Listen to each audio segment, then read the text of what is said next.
শেখ মুজিবুর রহমান সাহেব একজন জাতীয় নেতা ছিলেন, কাজী তার প্রতি শ্রদ্ধা নিবেদন কিংবা তার প্রতি কারো ভালোবাসা থাকতে পারে।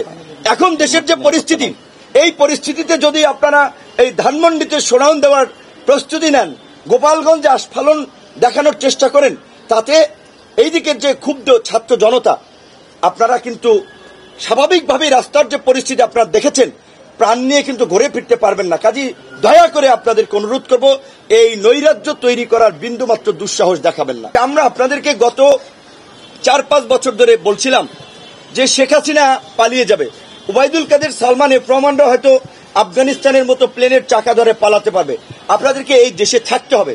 কাজী আপনারা এমন কিছু করেন না, ক্ষমতার পট পরিবর্তন হলে জনরোষে আপনাদের অবস্থা খারাপ হয়।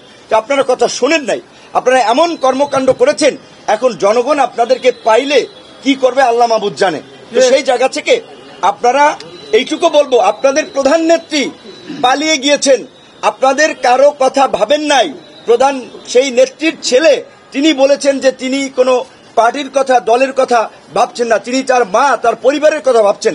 কাজী আপনারা যদি কারো উস্কানিতে রাস্তায় নেমে কোনো ধরনের নৈরাজ্য এবং বিশৃঙ্খলা করেন, শেখ হাসিনা তো পালাতে পারছে, আপনারা কিন্তু পালাতে পারবেন না। একদিকে আইন শৃঙ্খলা বাহিনী, একদিকে সেনাবাহিনী, একদিকে আমরা জনগণ, বিপ্লবী ছাত্র জনতা।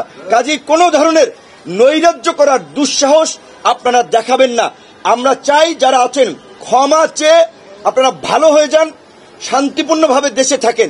কোনো ধরনের বিশৃঙ্খলা করা থাকলে বিপ্লবী ছাত্র জনতা এবং সরকার মিলে আপনাদের বিরুদ্ধে ব্যবস্থা নেবে, আপনাদেরকে হুঁশিয়ার এবং সাবধান করে দিতে চাই।